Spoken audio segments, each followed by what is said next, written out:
Hello friends, क्या हाल चाल? बढ़िया एकदम। मेरा नाम राकेश कुशवाहा है और मैं क्लास 10th के बच्चों को साइंस और मैथ्स पढ़ाता हूँ।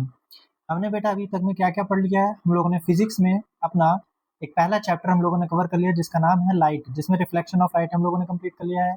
मैथ्स की भी स्टार्टिंग हम लोगों ने कर ली है, जिसमें हम लोगों ने अलजेब्रा यूनिट का पहला चैप्टर पॉलिनोमियल अच्छे तरीके से कवर कर लिया है। सही बात है बेटा। आज हम लोग करने जा रहे हैं अपने केमिस्ट्री के नए चैप्टर की तरफ, जिसका नाम है हमारा केमिकल रिएक्शन एंड इक्वेशन। तो आज हम लोग कंटिन्यू करेंगे अपने एक नए चैप्टर की तरफ। सही बात है, बिल्कुल ठीक, जिसका नाम है हमारा केमिकल रिएक्शन एंड इक्वेशन। इस चैप्टर में हम लोग बहुत सारी चीज़ों को पढ़ने वाले हैं। टाइप्स ऑफ रिएक्शंस हम लोग इस चैप्टर में सीखेंगे। केमिकल रिएक्शन क्या होती है, किस तरीके से किसी भी केमिकल रिएक्शन को बैलेंस किया जाता है, बैलेंसिंग भी सीखेंगे। उसके साथ साथ हम ये चीज़ भी सीखेंगे कि किस तरीके से हमारे रिडॉक्स रिएक्शन है, रेंसिडिटी है, कोरोजन है, जो कि टाइप्स ऑफ रिएक्शन के पार्ट में आ जाती है। कौन सी रिएक्शन एक्सोथर्मिक है, कौन सी रिएक्शन एंडोथर्मिक है, किस तरीके से जब दो रिएक्टेंट आपस में मिलते हैं तो कौन से प्रोडक्ट बनते हैं, वो ही प्रोडक्ट क्यों बनेंगे, उन प्रोडक्ट का फॉर्मूला क्या होगा। तो इस ऐसा कह ले सकते हैं कि हम लोग हमारे ये जो केमिस्ट्री का ना पहला चैप्टर, ये एक बेसिक चैप्टर है। इस चैप्टर की हेल्प से हम लोग बेटा सेकेंड चैप्टर जो कि एसिड बेस सॉल्ट है, थर्ड चैप्टर जो कि मेटल एंड नॉन मेटल है, और फोर्थ चैप्टर जो कि हमारा कार्बन एंड इट्स कंपाउंड है। तो ये जो चैप्टर है ना, ये हर जगह पर आपका अप्लाई होने वाला है। ये समझ लीजिएगा बेटा कि 30 to 40% रिएक्शंस आपकी हमेशा second chapter, third chapter, fourth chapter में भी आपको मिलेंगी। तो अगर आपने इस बेसिक से चैप्टर को समझ लिया है तो फिर आपको आने वाले चैप्टर्स में कोई दिक्कत नहीं होने वाली है। ये चीज ध्यान समझिएगा मेरी बात बेटा। मैं पूरी कोशिश करूंगा। बहुत सारे बच्चों को भी हो सकता है प्रॉब्लम ये हो कि भैया हम लोगों को ना ये नहीं पता, हमको वो नहीं आता, हम केमिकल फॉर्मूला नहीं बना पाते, हमसे रिएक्शन नहीं आती है, हमें क्या पता कि क्या होगा। तो आज हम लोग चालू करने वाले हैं अपना शुरू से, यानी क्लास बेसिक से चालू करने वाले हैं, जिसमें मैं पहले आपको कुछ नाइन्थ की चीजें समझाऊंगा जो कि बहुत ही रिक्वायरमेंट है, खास करके एनायंस और कैटायंस, इनकी बहुत ज्यादा जरूरत है। तो हम इनको भी समझेंगे। एलिमेंट्स के एटॉमिक नंबर है, आयंस है, और बहुत सारी छोटी छोटी चीजें हैं। तो इन सारी चीजों को हम लोग अभी समझेंगे। तो अपनी यही समझिए कि 1 से 2 दिन जो हमारी क्लास होने वाली है वो बेसिक क्लास जाने वाली है। ठीक है, क्या आप हम तैयार हैं करने के लिए बेसिक क्लास को? चलिए स्टार्ट करते हैं। तो हम अभी टेंथ पढ़ने से पहले थोड़ा बेसिक पढ़ते हैं, समझते हैं। चलिए क्या क्या पढ़ते हैं उसमें से देखिए। सबसे पहले हम स्टार्ट करते हैं अपने, सबसे पहले जीरो लेवल पे चलते हैं। जीरो लेवल से मान के चलते हैं। हम ऐसे पढ़ेंगे कि ये मान लेंगे कि हमको कुछ नहीं आता है, केमिस्ट्री जो कि बच्चों को बहुत डिफिकल्ट लगती है, हम उस लेवल से लेकर के चल रहे हैं कि वहां से ना डिफिकल्टी लेवल बिल्कुल हट जाएगा। अगर आपने कंटिन्यू किया मेरे साथ बेटा, मैं आपको बता रहा हूँ, ट्रस्ट दिला रहा हूँ, आपको केमिस्ट्री में सारी चीजें फील होंगी, सारी चीजें समझ में आएंगी। आपसे रिएक्शन भी बनेगी, आपसे रिएक्शन का नेम भी आएगा, बैलेंसिंग भी आएगी, सारी चीजें बनेंगी। बस आप मेरा साथ मत छोड़ना, ठीक है ना? चलिए हम दोनों साथ में क्या करेंगे, हम लोग मिल करके इस चीज को कर लेंगे। ठीक, हमारा जो बेसिक यानी जो हमारी केमिस्ट्री जो हमारे लिए डिफिकल्ट है उसे कर लेंगे साथ में। चले तो कंटिन्यू करते हैं फिर आज से हम अपना चैप्टर। ओके, इसमें सबसे पहले हमारा है मैटर। मैटर क्या होता है तो समझेंगे बेटा। आप फील करना इस चीज को। मैं आप ऐसे मानिएगा कि मैं आपके सामने ही हूँ, आप मेरी बातों को ना थोड़ा फील करिएगा, और जो चीज समझ में नहीं आए तो आप मुझे कमेंट जरूर करिएगा, ठीक है ना बेटा? ठीक है। सो मैटर क्या होता है बेटा, फील करना। आप अपने चारों तरफ आसपास पे बहुत सारी चीजों को गौर से देखिए। आप अपने चारों तरफ पे सारी चीजों को गौर से देखिए। आपके पास आपका फोन है, आपके पास आपकी स्टडी टेबल होगी, बुक्स होंगी, आपके पास नोटबुक्स है, दीवार है, वॉल है, कर्टेन्स लगे होंगे, ये जहाँ पर आप स्टडी कर रहे होंगे, बल्ब होगा, है ना, आपके पेन होंगे, पेंसिल्स होंगे, आपका पूरा स्टडी मटेरियल होगा, बेड होगा, है ना, चेयर होगी, टेबल है। ये सारी चीजें जो आपको दिखाई दे रही हैं, ये सब के सब मैटर में आते हैं। तो सबसे पहले बात आती है कि मैटर को हम लोग डिफाइन करें कैसे, हम कैसे जानेंगे कि ये मैटर है या मैटर नहीं है, हम कैसे समझेंगे कि ये मैटर है या मैटर नहीं है। सो बेटा, साइंटिस्टों ने मिल करके ना एक बेसिक डेफिनेशंस दी है मैटर की। क्या कहते हैं मैटर को? कोई भी ऐसी चीज जिसके पास उसका वजन होता है और वो कुछ स्पेस को ऑक्यूपाई करता है, उसे हम लोग मैटर कहते हैं। फील हो रहा है थोड़ा सा? चलिए लिखते हैं, और लिखते लिखते ही हम लोग फील करते हैं। What is a matter? Anything, anything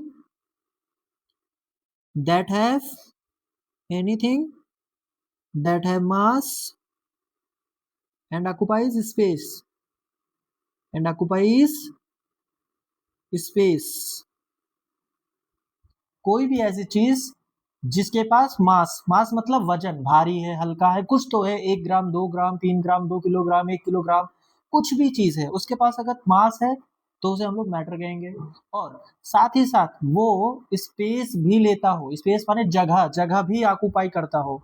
for example जो आपका बेड है, जिसपे मतलब होगा, वो कुछ ना कुछ स्पेस ले रहा है कि नहीं ले रहा है। पेंसिल है, वो कहीं ना कहीं कुछ तो स्पेस ले रही है कि नहीं ले रही है। इमेजिन करिए बच्चा थोड़ा सा। जो आपका फोन है वो भी कुछ ना कुछ स्पेस ले रहा है ना, इसलिए वो भी मैटर है। तो मैटर पहचानना बड़ा आसान होता है। मैटर पहचानना बड़ा आसान होता है। कोई भी चीज है जिसके पास वजन होता है और जो स्पेस ऑक्यूपाई करता है उसे हम लोग मैटर कहते हैं। एग्जाम्पल एग्जाम्पल एग्जाम्पल लेते हैं बेटा। एग्जाम्पल क्या क्या हो जाएंगे भैया हमारे, जो अभी हम लोगों ने बताया वही लिख लो। अपने से 2-4 एग्जाम्पल लिख लीजिए। जैसे मैंने तो लिख लिया यहाँ पर, table, chair, door, milk, water, air. Air मतलब हवा, उसमें आपका हाइड्रोजन हो सकता है, नाइट्रोजन गैस हो सकती है, कार्बन डाइऑक्साइड गैस हो सकती है, ऑक्सीजन गैस हो सकती है। वो सभी कैसे है आपके, ये सभी के सभी मैटर में काउंट होते हैं बच्चा, ठीक है ना। क्यों? क्योंकि इनके पास वजन होता है और ये स्पेस ऑक्यूपाई करते हैं। Very good. अब मुझे थोड़ा सा बताइएगा बेटा, इनके पास कैसा है, लव, फीलिंग, इमोशन, अफेक्शन,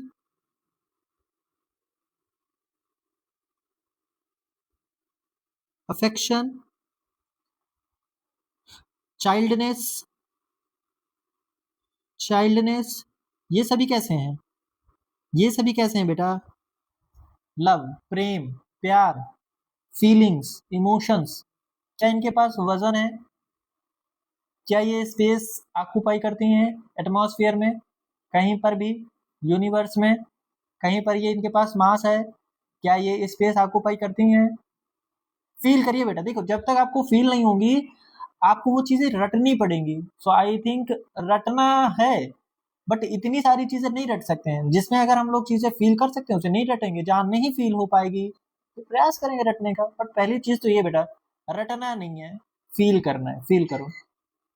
नहीं है ना इन सबके पास, कोई मास नहीं है, कोई स्पेस नहीं ऑक्यूपाई करते, इसलिए ये मैटर नहीं है। क्या लिखेंगे, are not matter, are not matter, ये मैटर है ही नहीं है।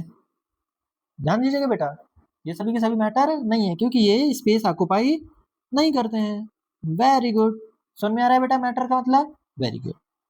अब आते हैं क्लासिफिकेशन। मैटर को कैसे क्लासिफाई करें? हमने देखा कि हाँ ये कर्टेन है, ये एक मैटर है। मिल्क है, हाँ ये एक मैटर है। टेबल है, ये एक मैटर है। सही बात है। कौन से मैटर को किस कैटेगरी में रखा गया है? तो एक चीज बेटा मैं आपको यहाँ से क्लियर करा दे रहा हूँ। ये चीज मैंने आपको फिजिक्स में भी समझाई हुई थी कि कभी भी किसी भी चीज का क्लासिफिकेशन करते हैं सबसे पहले नोटिस करते हैं किस बिहाफ पर उसे क्लासिफाई कर रहे हैं। मैंने ये चीज आपको फिजिक्स में सिखाई हुई थी कि कभी भी किसी भी चीज का क्लासिफिकेशन करते हैं तो सबसे पहले ये चेक करते हैं कि किस बिहाफ पर उसे क्लासिफाई कर रहे हैं। तो इसे हम लोग क्लासिफाई कर रहे हैं मैटर को दो बिहाफ, ए और दूसरा है बी। पहला है हमारे pass on the basis of physical state. किस बिहाफ पर है बेटा? On the basis of, on the basis of physical state, on the basis of physical state. और सेकंड मान कैसे आ जाता है बेटा? On the basis of chemical composition, on the basis of chemical composition. Very good. इस दो behalf पर हम लोगों को अपने मैटर को क्लासिफाई करना है। क्या होते हैं फिजिकल स्टेट के अकॉर्डिंग मैटर कितने टाइप के हैं? फिजिकल स्टेट के अकॉर्डिंग मैटर कितने टाइप के हैं? तो कितने हो जाते हैं बेटा? On the basis of physical state matter जो होते हैं ना बच्चा, वो होते हैं 5 टाइप्स। कितने? 5 टाइप्स। रे कैसे? आओ समझते हैं एक एक करके। तो सबसे पहले जो इसमें होता है हमारे पास सॉलिड, इसमें ए और बी ऐसे लिख लिए हैं, तो यहाँ पर बच्चा किस दूसरे टर्म से लिखेंगे, नहीं हम खुद कंफ्यूज हो जाएंगे। ए सॉलिड, सॉलिड स्टेट, दूसरा जो है वो कौन सा होगा बेटा हमारा, लिक्विड स्टेट, लिक्विड स्टेट। एक सेकेंड बेटा, थोड़ा सा फ्लक्चुएट कर रहा है बट कोई नहीं, अभी हम सुधार लेते हैं इसको थोड़ा सा, हो गया ना। थर्ड है हमारे पास सी, गैसियस स्टेट। कौन सी स्टेट बेटा, गैसियस स्टेट। फोर्थ कौन सा है, प्लाज्मा स्टेट। कुछ बच्चे सोचेंगे कि ये तो भैया हम लोगों ने पढ़ा नहीं है, कोई बात नहीं बच्चा, आप सारी चीजें समझिए, आप इस हिसाब से समझिए कि आपका थोड़ा सा कंपटीशन पॉइंट ऑफ व्यू से भी हो जाएगा आपका। एंड लास्ट में आ जाता है आपका Bose condensate, Bose condensate, Bose Einstein condensate, Bose Einstein condensate, जिसे हम लोग शॉर्ट में याद रखते हैं BEC याद रखते हैं बेटा। सो हमारे पास टोटल कितनी स्टेट है, solid, liquid, gases, plasma and boss Einstein condensate. 5 है, हम 5 में से 3 हमारे लिए इंपॉर्टेंट है, ये हमारे लिए इंपॉर्टेंट है।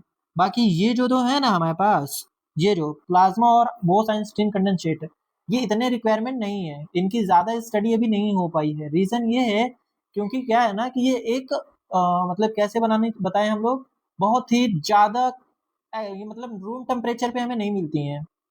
रूम टेम्परेचर का मतलब क्या होता है बेटा कि नॉर्मल जैसे हम लोग कंडीशन मिल जाते हैं, सॉलिड स्टेट आपको मिल सकता है, जैसे टेबल है, चेयर है, स्टोन है ना। लिक्विड आपको रूम टेम्परेचर पे मिल सकता है, मिल्क है, वाटर है, ऑयल है, केरोसिन है, पेट्रोल है, डीजल है कि नहीं है।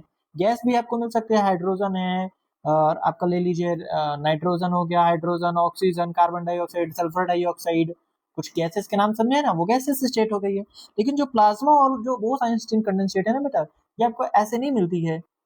प्लाज्मा समझिए कैसे होती है, प्लाज्मा का मतलब होता है आप सन के अराउंड चलिए, किसके अबाउट, सन के अराउंड। तो जो सन है ना वहां पर बहुत ज्यादा टेम्परेचर है, बहुत ज्यादा टेम्परेचर है, जिसकी वजह से वहां पर हाइड्रोजन और हीलियम ये दोनों इंटर कन्वर्जन होते रहते हैं, जिसकी वजह से वहां का जो एटमॉस्फेयर होता है, एटमॉस्फेयर कह लो, ये उसके चारों तरफ का जो भी ना एक स्पेस होता है, वहां पर क्या होता है, जो आपका हाइड्रोजन एटम है वो टूटता है, उससे इलेक्ट्रॉन बाहर निकलता है, और वहां पर आपका atom electron, atom electron, atom electron, atom electron, atom electron बना करके एक स्पेस ऑक्यूपाई करता है, वो प्लाज्मा स्टेट होती है। सिर्फ वो वहीं देखने को मिलती है, वहां पर ना कंडीशन कंडीशन समझो कैसी है, बहुत ही ज्यादा हाई टेम्परेचर आपने दिया है तब जा करके मिली है, नॉर्मल टेम्परेचर पे नहीं मिलते हैं। तो ये चीजें फील कर पाने में थोड़ा सा डिफिकल्ट हो सकता है, कौन सा, plasma and boss Einstein condensate. But don't worry, हम इसके बारे में भी 2-4 पॉइंट जरूर लिखेंगे दोनों के बारे में, ताकि हमसे कोई रैंडम पूछे ना तो हम उसे एक्सप्लेन भी कर सके कौन क्या चीज होती है।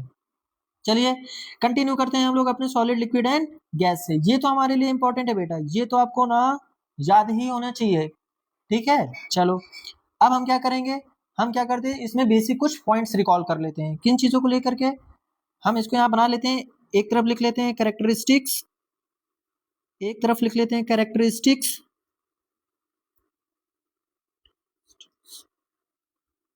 इसके बाद एक तरफ आ जाएगा हमारा सॉलिड कैरेक्टरिस्टिक्स, फिर इसके बाद आ जाएंगे बच्चा लोग यहाँ पर सॉलिड, फिर यहाँ आ जाएगा आपका बच्चा लिक्विड, और देन यहाँ पर आ जाएगा बच्चा आपका गैस। इन तीनों का क्या करेंगे हम लोग, रिलेटिवली स्टडी करेंगे, डिफरेंसेस वाइज समझेंगे। कैसे समझेंगे बेटा हम लोग इन्हें, डिफरेंसेस वाइज समझेंगे कि आखिरकार हम कब सॉलिड बोलेंगे, कब लिक्विड बोलेंगे, कब गैस बोलेंगे, ठीक है ना बेटा। ओके, तो सबसे पहले कैरेक्टरिस्टिक हम लोग हैं इसमें बेटा, shape and size, shape and size.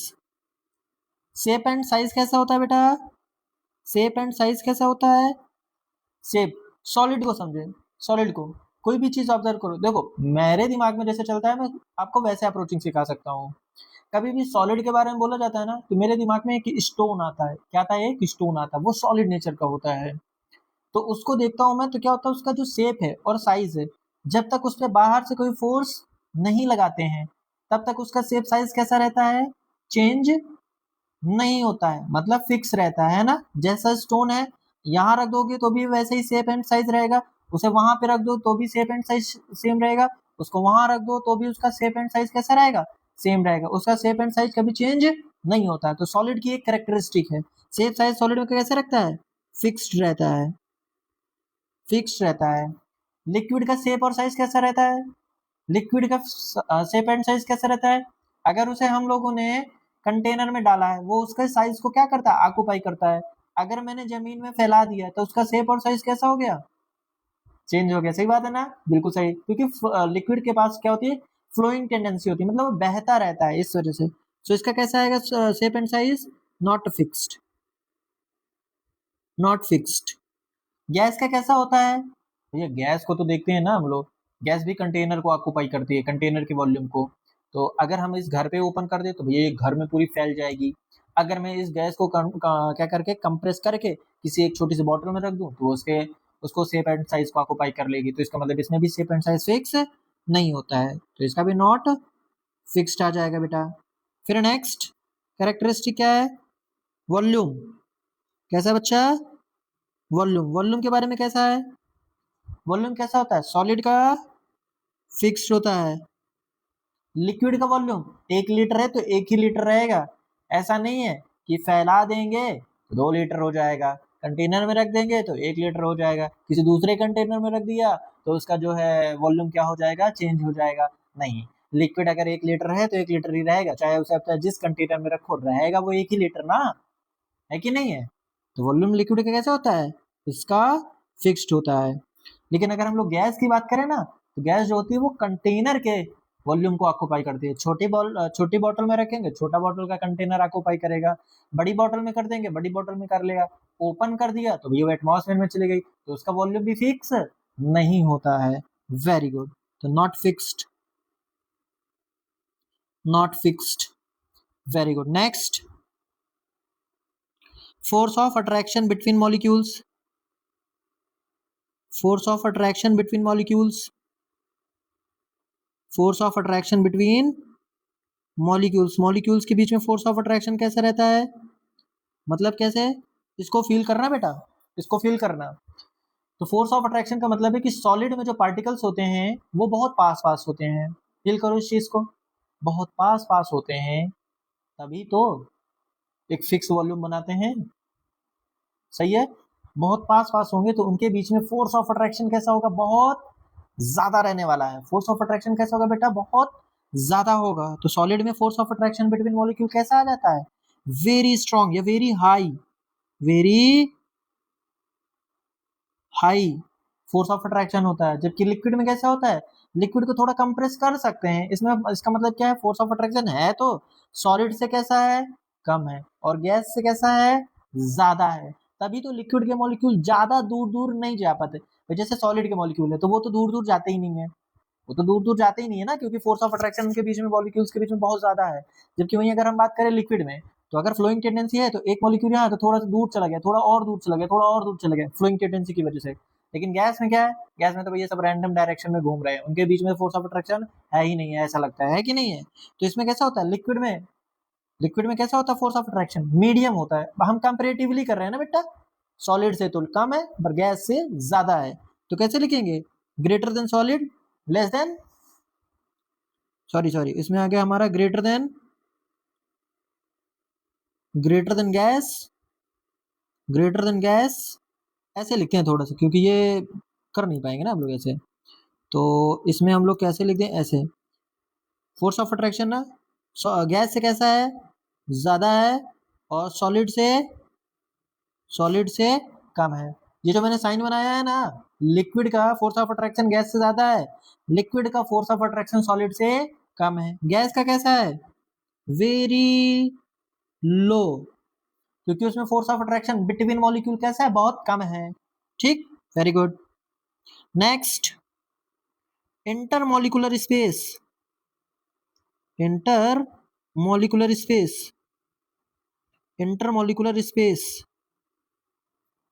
Intermolecular space का मतलब है मॉलिक्यूल्स के बीच में जो स्पेस होता है उसे बोलते हैं हम लोग इंटरमॉलिक्यूलर स्पेस। अगर हम ऐसे बनाए बच्चा, एक सेकेंड,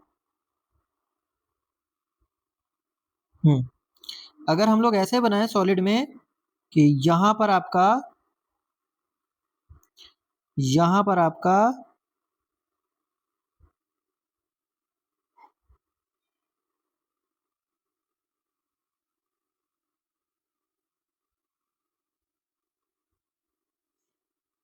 ओके, यहाँ पर अगर हम लोग बात करें बेटा, तो जो यहाँ पर सॉलिड के पार्टिकल है ना, सॉलिड में वो इतने पास पास रहते हैं। देखिए बेटा, इतने पास पास रहते हैं, इतने पास पास रहते हैं, बहुत पास पास रहते हैं।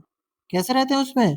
सॉलिड में बहुत पास पास रहते हैं। इनको है मैं बोल रहा हूँ बच्चा, देखो इधर, देखो देखो देखो देखो देखो, ये वाला दिखा, ये जो मैंने ग्रीन कलर से किया, ये इनको हम लोग क्या बोलते हैं? इंटरमोलिकुलर स्पेस बोलते हैं। इन्हें क्या बोलते हैं हम लोग? इंटर मॉलिकुलर इंटरमॉलिकुलर स्पेस बोलते हैं हम लोग इन्हें, ठीक है ना। लिक्विड में कैसे होते हैं मॉलिक्यूल्स? ऐसे रहते हैं बच्चा,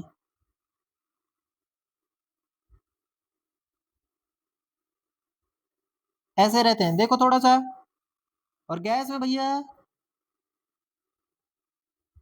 ऐसे। तो इंटरमॉलिकुलर स्पेस कैसा है? इसमें कैसा है इंटरमॉलिकुलर स्पेस? इसमें इंटरमॉलिकुलर स्पेस थोड़ा ज्यादा है। गैस में, गैस में कैसा है बेटा? गैस में कैसा है इंटरमॉलिकुलर स्पेस? सबसे ज्यादा है। तो सॉलिड में कैसा है इंटरमॉलिकुलर स्पेस? सॉलिड में कैसा है? वेरी वेरी लेस, बहुत ही कम है। जबकि लिक्विड में कैसा है? सॉलिड से तो ज्यादा है बट गैस से कम है। सॉलिड से तो ज्यादा है, सॉलिड से तो ज्यादा है बट गैस से कम है। और गैस में कैसा है? Very high. गैस में कैसा है बेटा? Very high. आई होप थोड़ा फील हो पा रहा होगा आपको। Very good. Next, compressibility. Compressibility, compressibility, compressibility का मतलब है बच्चा कि कौन सी चीज को कंप्रेस किया जा सकता है। सोचो, सॉलिड को कंप्रेस कर सकते हैं? नहीं। इसकी कंप्रेसिबिलिटी कैसी है? Very low, very very low. इसकी कैसी कंप्रेसिबिलिटी? बहुत कम है। वहीं लिक्विड की बात करें तो कंप्रेसिबिलिटी कैसी है? कंप्रेसिबिलिटी सॉलिड से इसकी थोड़ा सा ज्यादा होती है। सॉलिड से कैसा है? सॉलिड से तो ज्यादा है और गैस से कम है। और गैस की कंप्रेसिबिलिटी कैसी है? कंप्रेसिबिलिटी वेरी हाई है। कंप्रेसिबिलिटी का मतलब प्रेशराइज करना, दबाना। जितना ज्यादा आप उसे प्रेशराइज कर सकते हैं उसकी कंप्रेसिबिलिटी उतनी ज्यादा होती है। गैस में क्या होता है? इंटरमॉलिक्यूलर स्पेस ज्यादा है तो आप उसे खूब ज्यादा, मतलब बहुत ज्यादा उसे कंप्रेस करेंगे, और जैसे ही बहुत ज्यादा आप उसे कंप्रेस करेंगे ना तो कंप्रेसिबिलिटी उसकी हाई हो जाएगी। लेकिन अगर मैं सॉलिड की बात करूं, वैसे ही सॉलिड में इंटरमॉलिक्यूलर स्पेस है ही नहीं है। अगर आप कंप्रेस भी करेंगे तो हो नहीं पा रहा है, नहीं हो पा रहा है ना। तो इसीलिए सॉलिड की कंप्रेसिबिलिटी बहुत कम, या फिर नो भी लिखते हैं। क्या लिखते हैं इसे? नो कंप्रेसिबल भी लिख लेते हैं, नो कंप्रेसिबल। समझ में आ रहा है बेटा? Very good. चले नेक्स्ट। ओके, और कुछ प्रॉपर्टीज पे डिस्कस करते हैं। जैसे और एक प्रॉपर्टी हम लोगों ने ले ली, kinetic energy of the particle. Kinetic energy, ऐसा वर्ड सुना है कि नहीं सुना? ऐसा वर्ड सुना है कि नहीं सुना, काइनेटिक एनर्जी? अब ये मत कहिएगा कि भैया पता नहीं है। बेटा, काइनेटिक एनर्जी का मतलब होता है जब कोई पार्टिकल मूव करता है, जब कोई पार्टिकल मूव करता है तो मोशन कर रहा होगा, मूव करेगा तो मोशन करेगा। उस समय उसके पास जो भी एनर्जी होती है, the energy which is possesses by the body due to its motion. किसकी वजह से? अपने मोशन की वजह से जो भी एनर्जी उसके पास होती है उसे ही तो कहते हैं काइनेटिक एनर्जी। अब सोच के बताइए, सॉलिड में पार्टिकल्स क्या मूव कर पाते हैं? क्या उनको मूव करने के लिए जगह होती है? क्योंकि भाई बहुत पास पास है, बहुत पास पास है तो मूव करने के लिए जगह उनके पास नहीं है। तो काइनेटिक एनर्जी कैसी होगी उसकी? सॉलिड में काइनेटिक एनर्जी के जो पार्टिकल है क्या मूव करते हैं? नहीं करते हैं ना। तो इसका मतलब है कि उसके पास काइनेटिक एनर्जी नहीं होती है। तो इसमें कैसा आ जाएगा? नो लिख सकते हैं। या फिर वेरी वेरी लो लिख सकते हैं, वेरी लो काइनेटिक एनर्जी होती है। जबकि क्या करेंगे हमारे लिक्विड में कैसे होते हैं, इसमें पार्टिकल थोड़ा सा आगे पीछे मूव कर सकते हैं, इसके पास थोड़ा सा इंटरमॉलिक्यूलर स्पेस होता है। तो इसमें कैसे होता है, इसमें सॉलिड से तो ज्यादा काइनेटिक एनर्जी होती है, बट गैस से कम होती है। तो इसकी कैसे लिखेंगे, सॉलिड से तो ज्यादा होती है बट गैस से कम होती है। और गैस की बात करें तो, अरे भैया इसकी बात तो करिए ही नहीं, एक गैस का पार्टिकल यहाँ है, उड़ के उधर चला गया, दूसरा इधर चला गया, तीसरा इधर चला गया, चौथा इधर चला गया, भर भर के काइनेटिक एनर्जी हुई है, वहां तो इंटरमोलिकुलर फोर्स ऑफ अट्रैक्शन बहुत कम है। तो कैसी होगी इसकी, very very high kinetic energy होती है। इसमें कैसे होती है काइनेटिक एनर्जी, बहुत ही ज्यादा होती है। समझ में आ रहा है, फील हो रहा है, वेरी गुड। नेक्स्ट बात करते हैं हम लोग थोड़ा सा फ्लोइंग टेंडेंसी की। Seventh, flowing tendency. Flowing tendency, flowing tendency का मतलब होता है बच्चा बहने वाली टेंडेंसी। फ्लोइंग टेंडेंसी, किसके पास बहने वाली ताकत है, किसके पास कैपेसिटी है कि वो बह जाती है, एक तो लिक्विड के पास है, इसके पास है flowing tendency, no flowing tendency इसकी, यस, और इसके पास भी यस। फ्लोइंग टेंडेंसी किसके पास है, हवा तो बहती ही रहती है भाई मेरे, और लिक्विड में, लिक्विड को बहा देंगे तो बहता नहीं है वो, उसके पास भी तो होती है कि नहीं होती है फ्लोइंग टेंडेंसी। फिर नेक्स्ट, और क्या आ जाएगा इसमें, हम लोग लिख सकते हैं रिजिडिटी। रिजिडिटी, रिजिडिटी कैसा है बच्चा, सॉलिड में कैसा होता है, रिजिड होता है कि नहीं होता है, वेरी स्ट्रॉन्ग, वेरी स्ट्रॉन्ग। और ये कैसा होता है, लिक्विड रिजिड नेचर का होता है, नो रिजिडिटी, नो रिजिडिटी, ये रिजिड नहीं होते हैं। Very good. अब लास्ट में आ जाते हैं बच्चा एग्जाम्पल। एग्जाम्पल, एग्जाम्पल दे पाएंगे सॉलिड के, एक तो हो गया स्टोन, प्लास्टिक, और स्टोन प्लास्टिक वॉल, हाँ ये वाली वॉल, सही बात है, बिल्कुल सही। और और लिक्विड में milk, oil, water, etcetera. Gas में nitrogen gas, hydrogen gas, CO2 gas, air, etcetera. और ये क्या चीज है भैया, ये इनका स्ट्रक्चरल व्यू है। कैसा व्यू है बच्चा, structural view, structural view. I hope कि अब आपको सॉलिड, लिक्विड एंड गैस समझ में थोड़ा सा आया होगा। सॉलिड, लिक्विड एंड गैस अब आपको समझ में आया होगा। अब हम बात करेंगे कभी भी तो आपको ये चीज समझ में आ जाएगी। चलो वेरी गुड, चले नेक्स्ट। दूसरा क्या बेटा, on the basis of chemical composition. Chemical composition के रिस्पेक्ट से मैटर कितने तरह के होते हैं, और बच्चा इसको समझते हैं। जिस तरीके से हम लोगों ने पहले समझा हुआ था इसको फ्लो चार्ट व्यू से, वैसे इसको भी हम लोग समझेंगे फ्लो चार्ट व्यू से। सो मैटर जो होते हैं बच्चा वो दो तरीके से होते हैं। कितने तरीके से होते हैं बेटा, दो तरीके से होते हैं। कौन कौन से होते हैं, एक होते हैं आपके पास प्योर सब्सटेंस। कौन से होते हैं बेटा, प्योर सब्सटेंस। और एक होते हैं हमारे पास बच्चा impure substance. Pure substance and impure substance. Pure substance भी कितने तरह के हो जाते हैं बच्चा, दो तरह के हो जाते हैं। कौन कौन से हो जाते हैं, एक हो जाता है आपका एलिमेंट, और एक हो जाता है बच्चा आपके पास कंपाउंड। एक हो जाता है आपके पास कंपाउंड हो जाता है बच्चा, ठीक है ना, वेरी गुड। इम्प्योर की बात करें तो इम्प्योर कैसे हो जाते हैं भैया, दो हो जाते हैं आपके पास, एक होमोजीनियस और एक हेट्रोजीनियस। एक होमोजीनियस और एक हेट्रोजीनियस, वेरी गुड। फिर एलिमेंट की बात करें बच्चा तो ये कितने होते हैं, ये भी तीन तरह के होते हैं। इनमें कुछ होते हैं मेटल, कुछ होते हैं आपके पास नॉन मेटल, और कुछ होते हैं बेटा आपके पास मेटलॉइड्स। मेटलॉइड्स। और कंपाउंड की बात करें ना तो कंपाउंड भी बेटा आपके पास कितने तरह के होते हैं, दो। कुछ होते हैं आपके पास ऑर्गेनिक, कुछ होते हैं आपके पास इनऑर्गेनिक। कुछ होते हैं ऑर्गेनिक और कुछ हो जाते हैं बेटा इनऑर्गेनिक। आगे चल करके ना इसी पर बेस्ड बनती है ऑर्गेनिक केमिस्ट्री, इनऑर्गेनिक केमिस्ट्री, सुने हैं ऐसे नाम? करेक्ट, तो थोड़ा व्यू यहाँ से आया करता है उसका, ठीक है। होमोजेनस तो आपका ऐसे ही रहता है, होमोजेनस में आपका एक आया करता है ट्रू सॉल्यूशन होता है। होमोजेनस का ही दूसरा नाम क्या आता है बच्चा? ट्रू सॉल्यूशन कहते हैं हम लोग इसे। और हेट्रोजेनस की बात करें ना बेटा, तो ये दो तरीके होते हैं हेट्रोजेनस, एक होता है कोलाइडल, एक होता है सस्पेंशन। एक होता है कोलाइडल, एक सेकेंड बच्चा, थोड़ा सा, कोलाइडल, और एक होता है बच्चा आपके पास सस्पेंशन। सस्पेंशन, सस्पेंशन, ठीक है ना बेटा। तो ये हो गया थोड़ा सा ओवरव्यू, किसको लेकर के हुआ हमारा ये ओवरव्यू?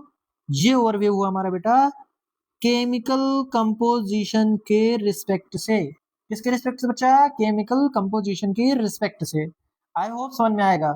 9th स्टैंडर्ड में इतनी ही चीजों को समराइज कर दिया गया था, सही है, वेरी गुड। अब एक एक करके आप इसे पढ़ लीजिए, आपका खत्म हो जाएगा। शुरुआत करें, चलो। तो सबसे पहले हम लोगों को पढ़ना पड़ेगा किसके बारे में बेटा? एटम के बारे में। अरे ये कहाँ से आ गया भैया? देखो बेटा, प्योर सब्सटेंस को पढ़ने के लिए भी ना, चाहे इम्प्योर सब्सटेंस होगा, तो हमें ये चीज समझना पड़ेगा, एटम इज द बेसिक चीज। एटम हमें समझना पड़ेगा, क्या होता है एटम, क्या होता है एटम। आओ इसकी डेफिनेशन को समझते हैं बेटा। जो एटम होता है ना, ये होता है it is the smallest particle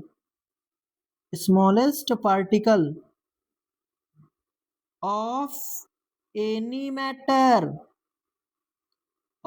matter that cannot be further divided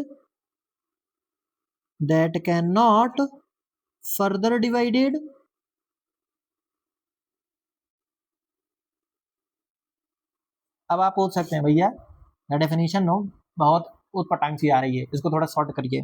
चलो एक चीज फील करते हैं, ठीक है, फील करना बेटा, फील करना। चलो आप ऐसे समझो कि कोई भी आपने मैटर लिया है, ठीक है। अब आप क्या करो, उस मैटर को दो पार्ट में डिवाइड कर दो, समझ में आया? ठीक है। फिर जो बचा हुआ पार्ट है, एक पार्ट उठाओ, फिर उसको दो पार्ट में डिवाइड करो, फिर एक पार्ट आया, फिर उसको दो पार्ट में डिवाइड करो, फिर उसको दो पार्ट में डिवाइड करो। डिवाइड करते एक फाइनल ऐसी स्टेज आ जाएगी, एक फाइनल ऐसी स्टेज आ जाएगी बेटा, जहां पर हम उसको अब और डिवाइड नहीं कर सकते, जहां पर हम उसको अब और डिवाइड नहीं कर सकते हैं। जब और डिवाइड नहीं कर सको ना, वही होता है वही होता है एटम आपका। समझे क्या होता है एटम? एटम जो होता है वो सबसे छोटा पार्टिकल है। इट इज द स्मॉलेस्ट, क्या लिखा है यहाँ पर? Smallest particle of any matter, किसी भी मैटर का जो स्मॉलेस्ट पार्टिकल होता है ना बेटा, वही एटम होता है। क्लियर है? Very good. और आगे आते हैं, जो एटम होता है बेटा, जो एटम होता है, ठीक है, it is the building block of any matter. It is building block of any matter, building block of any matter. किसी भी मैटर का बिल्डिंग ब्लॉक क्या होता है? किसी भी मैटर का बिल्डिंग ब्लॉक का मतलब, अब इसको ऐसे समझो, मान लो कोई बिल्डिंग बनाते हैं ना, उसमें सबसे छोटा चीज क्या होता है? एक ईंट होता है। वो ईंटों से मिल मिल मिल करके क्या करता है? एक ईंट, फिर दो ईंट, फिर तीसरी ईंट, फिर चौथी ईंट, ऐसे ईंटों से मिल करके क्या बनता है आपका? एक बिल्डिंग बनता है। ठीक वैसे ही जो भी मैटर होता है, एक एटम, दूसरा एटम, फिर तीसरा एटम, फिर चौथा एटम, पांचवा एटम, छठवां एटम, ऐसे करते करते करते करते करते करते जब वो ग्रुप ऑफ एटम बन जाता है, वही तो बनता है बेटा मैटर, सॉरी सॉरी, एटम। मेरा atom is the building block of any matter, ठीक है। एटम जो होता है ना बेटा, एटम जो होता है वो आपका हमेशा फ्री स्टेट में ही एग्जिस्ट करेगा। ये थोड़ा फील कम हुआ, समझो, लिखते हो पहले। It is always, sorry always नहीं लिख सकते, it is in free state as well as in a combined form. It is it is present, it is present in both form, it is present in both form.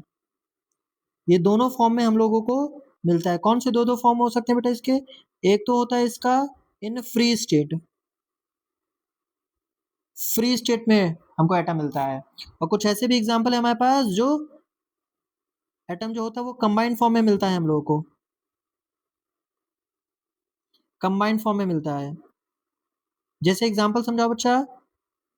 तो जो free state में आपको मिले atom, जो आपको free state में atom मिलते हैं, एक एटम, एक atom, gaseous atom, gaseous atom, generally gaseous atom मिलते हैं, गैसियस एटम। और जो कंबाइंड फॉर्म में होते हैं उसमें आपकी यहाँ पर लिख सकते हैं गैसेस में सारी नहीं होती, सारी गैसेस नहीं होती हैं, क्योंकि कुछ गैसेस ऐसे भी होती है, खास करके जैसे आपका इनर्ट वाले गैसेस। गैसेस में भी कौन सी गैसेस? Inert gases. गैसेस में भी कौन से बेटा? Inert gases. वो आपकी जनरली सिंगल फॉर्म में पाई जाती हैं, फ्री स्टेट में पाई जाती हैं। लेकिन जो कंबाइंड फॉर्म में होते हैं, कंबाइंड फॉर्म में भी एटम मिलते हैं हमको, चाहे गैस ले लो, चाहे लिक्विड ले लो, चाहे सॉलिड ले लो, कोई भी ले लो आप इसमें से। कंबाइंड फॉर्म में किस में देखने को मिलेगा? सॉलिड में, लिक्विड में, और साथ में गैसियस फॉर्म में भी देखने को मिलेगा। ठीक, वेरी गुड। अब आते हैं मॉलिक्यूल। अब आते हैं मॉलिक्यूल क्या होते हैं। इसकी डेफिनेशन वैसे देखा जाए ना तो ये भी इसी से मिलती जुलती हुई होती है। कैसे समझाइए बच्चा? चेयर पे लिखेंगे it is also the smallest form of the smallest particle, ये भी लिख सकते हैं, smallest particle of the smallest particle of matter. ये बात बिल्कुल सही है, लेकिन इसकी एक कहानी और है कि जो मैटर होता है ना वो हमेशा दो या दो से ज्यादा एटम से मिलकर बनता है, ये भी इसकी कहानी है। ये तो आपका फ्री स्टेट में पाया जाता है, लेकिन ये कैसे होता है? मॉलिक्यूल जो होता है ये होता है हमेशा दो या दो से ज्यादा एटम से मिलकर के बनता है। It is formed by two और मोर एटम्स ऑफ सेम और डिफरेंट एलिमेंट्स। परेशान मत होना, एक्चुअल में जो डेफिनेशंस होती हैं वो थोड़ा सा आपस में इंटर रिलेटेड है। जैसे मॉलिक्यूल की डेफिनेशंस में एलिमेंट आ गया, तो परेशान मत होना, एलिमेंट हम जस्ट आगे ही पढ़ने वाले हैं, ठीक है? तो परेशान ना होना कि क्या है भैया पहले से आ गया इसका। आप ऐसे समझिए कि जो मॉलिक्यूल होता है वो हमेशा दो या दो से ज्यादा एटम से मिलकर बनता है। एग्जाम्पल के लिए आपको करवाऊं अगर मैं थोड़ा सा, तो फील करेंगे इसमें कि जैसे एग्जाम्पल आ गया है, यहाँ पे आ गया H2। H2 का मतलब है, H का मतलब हाइड्रोजन है, और हाइड्रोजन के यहाँ पर दो एटम है, और अगर दो एटम है बेटा तो हाइड्रोजन हमेशा गैसियस फॉर्म में एग्जिस्ट करती है। कभी H के फॉर्म में आपको हाइड्रोजन नहीं मिल सकती है, H2 के फॉर्म में ही मिलेगी बेटा। ध्यान से सुनो ना, बहुत कंफ्यूजन होती है बच्चे लोगों को एटम में और मॉलिक्यूल में, बिल्कुल कंफ्यूज मत होना बेटा, समझिए। एटम जो होता है वो हमेशा फ्री स्टेट में पाया जा सकता है या कंबाइंड स्टेट में पाया जा सकता है, लेकिन जो मॉलिक्यूल होगा वो कैसा होगा? वो हमेशा कंबाइंड स्टेट में पाया जाता है। सिंगल एटम का कोई मॉलिक्यूल ही नहीं है, सिंगल एटम का कोई मॉलिक्यूल ही नहीं है। समझ आ रहा है? मॉलिक्यूल दो एटम से मिलकर बनेगा, या दो भी हो सकते हैं, दो से ज्यादा भी हो सकते हैं। वही उसका सबसे छोटा सा फॉर्म है, उसको और तोड़ोगे तो एग्जिस्ट ही नहीं करेगा, एग्जिस्ट ही नहीं करेगा। जैसे हाइड्रोजन गैस किस फॉर्म में हमेशा एग्जिस्ट करेगी?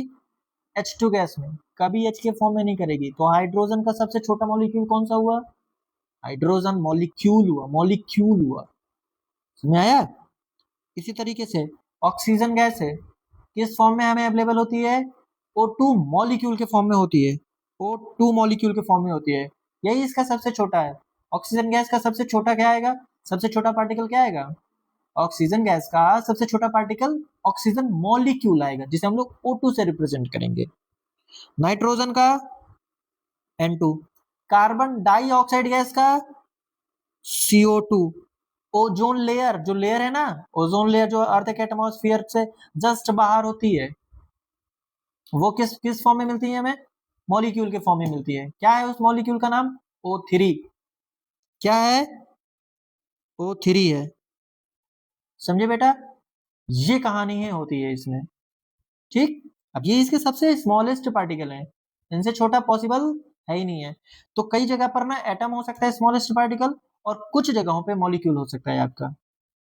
कुछ जगह पे एटम होगा स्मॉलेस्ट पार्टिकल, कुछ जगह पे मॉलिक्यूल हो जाएगा आपका, ठीक है? Very good. चले नेक्स्ट। अब आता है एलिमेंट। एलिमेंट क्या चीज है? एलिमेंट जो होता है बेटा, इसको हम लोग बोला करते हैं it is the group of atoms having the same kind. ये प्योर फॉर्म होता है, it is the pure form of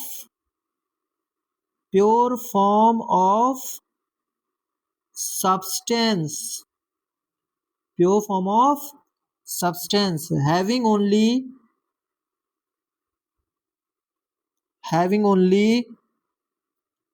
one kind, या फिर आप कह सकते हैं यहां पर types, one type of atoms. बड़ी सिंपल डेफिनेशन है, फिर भी बच्चे गड़बड़ कर लेते हैं, फील नहीं हो पाती, इसलिए आई थिंक शायद हो सकता है, मुझे ऐसा लगता है। इसका मतलब है कि एलिमेंट जो होता है वो हमेशा एक ही तरह के एटम से मिलकर बना होता है, एक ही तरह के। जैसे मैंने क्या किया, आयरन की रॉड ली, उस रॉड में सिर्फ आयरन के ही एटम्स मिले, उसमें कोई दूसरा एटम नहीं मिले, तो फिर वो आयरन का रॉड जो है वो एलिमेंट है। मैं और लेता हूँ एग्जाम्पल पे, हाइड्रोजन गैस लिया मैंने, हाइड्रोजन गैस में सिर्फ हाइड्रोजन ही मिलेगा, तो हाइड्रोजन भी आपका एक एलिमेंट है। मैंने ऑक्सीजन लिया, मिक्सिंग नहीं होना चाहिए, दूसरे एलिमेंट नहीं आने चाहिए, सिर्फ एक ही तरह का आना चाहिए, उसे ही हम लोग एलिमेंट कहते हैं। अब जैसे मैंने वाटर लिया, वाटर पे दो हाइड्रोजन होते हैं ना, वाटर का सिंबल क्या होता है, H2O। वाटर का सिंबल क्या होता है बेटा, H2O। वहां पर दो एटम हाइड्रोजन के हैं, एक एटम ऑक्सीजन का है, दो एटम हाइड्रोजन के तो एक एटम ऑक्सीजन का है, वो एलिमेंट है ही नहीं है, क्योंकि उसमें दो अलग अलग एटम आए हैं। कैसा होना चाहिए, एक ही तरह के एटम होना चाहिए, दो अलग अलग नहीं होने चाहिए, इसीलिए उसे हम लोग एलिमेंट कहते हैं। ये लिखा है, it is the pure form of substance. एक तो ये प्योर फॉर्म की कैटेगरी में होता है, हमने पहले ही से समझ करके रखा हुआ है। दूसरा, हैविंग ओनली वन काइंड का मतलब एक ही तरह के एटम इसमें होने चाहिए। ठीक, वेरी गुड। हम बात करेंगे इसमें, सो देयर आर कितने एलिमेंट है हमारे पास, देयर आर 118 एलिमेंट्स। कितने एलिमेंट्स है बेटा हमारे पास टोटल, 118 एलिमेंट्स है हमारे पास, 118 एलिमेंट्स है हमारे पास। ठीक, पीरियोडिक टेबल है ना बेटा आपके पास, देखा नहीं है, वो बड़ा सा होते हैं पीरियोडिक टेबल, स्कूल में भी लगी रहती है, और 10 रुपए का मिल भी जाता है, किताबों में भी ना पीछे साइड पे होता है, और शायद लैब में जो होता है ना, केमिस्ट्री लैब में, वहाँ तो पूरा बना के रखते हैं हम लोग, बहुत अच्छे तरीके से पूरा चिपका के रखते हैं वहाँ पर। पीरियोडिक टेबल में टोटल कितने होते हैं, 118 एलिमेंट्स होते हैं। इसमें से हमारे पास क्या होते हैं, कुछ मेटल होते हैं, कुछ नॉन मेटल होते हैं, कुछ मेटलॉइड्स होते हैं, कुछ मेटल होते हैं, कुछ नॉन मेटल होते हैं, साथ में कुछ हमारे पास मेटलॉइड्स होते हैं। सही है, कितने मेटल, कितने नॉन मेटल, कितने मेटलॉइड्स, केवल इनके नंबर लिख लीजिए बेटा, और इस चैप्टर को हम लोग दोबारा पढ़ेंगे। कहाँ, ये पॉइंट हम लोग यहाँ लिख सकते हैं, we will study more in chapter 3, जिसका नाम क्या है हमारा, मेटल एंड नॉन मेटल। उस चैप्टर में हम लोग इसे फिर से डिटेल से ज्यादा पढ़ेंगे हम लोग। ठीक है, अभी केवल और केवल नंबर लिख लीजिए बस, अभी नंबर लिख लीजिए। मेटल कितने होते हैं बेटा, 92 होते हैं आई थिंक। एक सेकेंड बेटा, हम क्या कर लेंगे, मुझे थोड़ा सा ना शायद रिकॉल नहीं हो पा रहा है, क्योंकि मेटल और नॉन मेटल मेटलॉइड में को थोड़ा सा ना डिफरेंसेस लग रहे हैं, तो मैं एक आपको आइडिया दे रहा हूँ बड़ा बड़ा, ठीक है ना। मेटल जो होते हैं मेरे को लग रहा है 92 होते हैं, और जो नॉन मेटल होते हैं आई थिंक शायद 22 होते हैं, एंड रेस्ट ऑफ देम जो होते हैं ना, वो कितने हो गए, 9 to 11 2 to 4, नहीं 22 नहीं होते हैं, मैं बताया नहीं, थोड़ा गड़बड़ हो रहा है यहाँ पर, मेरे को लग रहा है शायद 21 के आसपास होते हैं, और जो मेटलॉइड होते हैं ना वो मुझे लग रहा है 7। तो बाकी के बचे कितने हैं यहाँ पर, तो 19 बचे। देखो मैं यहाँ पर पहले लिखे दे रहा हूँ, कुछ लोगों को लगेगा नहीं नहीं नहीं नहीं, ये नंबर हमारे पास कैसे हैं, ये नंबर को हम लोग ना दोबारा से एक बार थोड़ा सा चेक करके मैं आपको और बता दूंगा। ये नंबर पे जो है ना मुझे थोड़ा डाउट लग रहा है, बट हम लोग क्या करेंगे, इसको और कवर कर लेंगे। ठीक है, नेक्स्ट क्लास में जब करेंगे ना, तो इस चीज को ध्यान रखें हम लोग। ठीक, ओके, आ जाओ बेटा। फिर इसके बाद क्या रहा है, हो गया हमारे पास एग्जाम्पल कौन कौन से होते हैं बेटा, एग्जाम्पल एलिमेंट्स के 118 एलिमेंट्स होते हैं, कोई भी लिख लीजिए, आपको याद ना हो तो पीरियोडिक टेबल में जो जो सिंबल आपको आते हैं वो लिख दीजिए।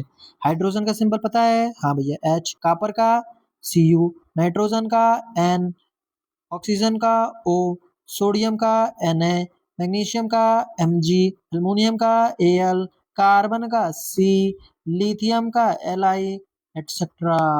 ये सब क्या है बेटा हमारे पास, ये सब के सब एलिमेंट हैं, तो हमें इन्हें हर हाल में क्या करना है, याद करने हैं। मैं आपसे बताऊंगा कि कितने याद करने हैं, बस वैसे जितना हम लोगों को 10th में रिक्वायरमेंट है हम उतना ही प्रयास करेंगे। ऐसा नहीं है कि मैं आपको बहुत सारी चीजें दे दूं और अब कंफ्यूज हो जाएं, ठीक है ना। तो आप ये चीज के लिए ध्यान रखिएगा, ठीक है ना। और मैं आपको क्या कर रहा हूँ बेटा, मैं आपको यहाँ पर एक टेबल लिखा दे रहा हूँ और आपको उस टेबल को क्या करना है, याद करना है, क्योंकि आगे जो भी हम लोग करने वाले हैं ना वो उसका बहुत रिक्वायरमेंट है। तो मैं उस टेबल को यहाँ पे फिल करवा दे रहा हूँ आपसे, ठीक है। यहाँ पर आप रख लीजिएगा एटॉमिक नंबर, परेशान नहीं होना कि कौन क्या चीज है। मैं फिर बता रहा हूँ, ये काम हमारा घर को याद करने के लिए है, ये काम हमारा घर पे याद करने के लिए है। Z से डिनोट करते हैं। इधर आप क्या याद रखेंगे, इधर आप नेम ऑफ एलिमेंट याद रखेंगे, नेम ऑफ एलिमेंट आप याद रखेंगे। इधर पे आप उसका सिंबल याद रखेंगे, सिंबल, और साथ में यहाँ पर हम लोग उसका एटॉमिक मास याद रखेंगे, जिसे हम लोग A से डिनोट करेंगे। परेशान नहीं होना है बिल्कुल भी, बट जितना कह दिए हैं कि इनको बेटा याद करना है तो याद करना है। केमिस्ट्री की अप्रोचिंग अलग है, इसलिए परेशान ना होइएगा। मैं पहले बता दे रहा हूँ कि आप सोचें एक दिन में याद हो जाएगी, एक दिन में तो किसी को नहीं होगा।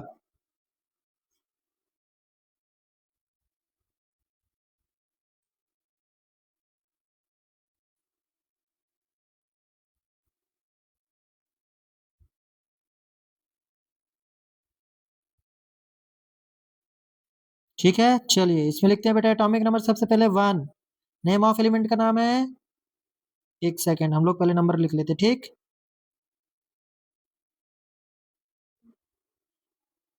7, 8, 9, 10।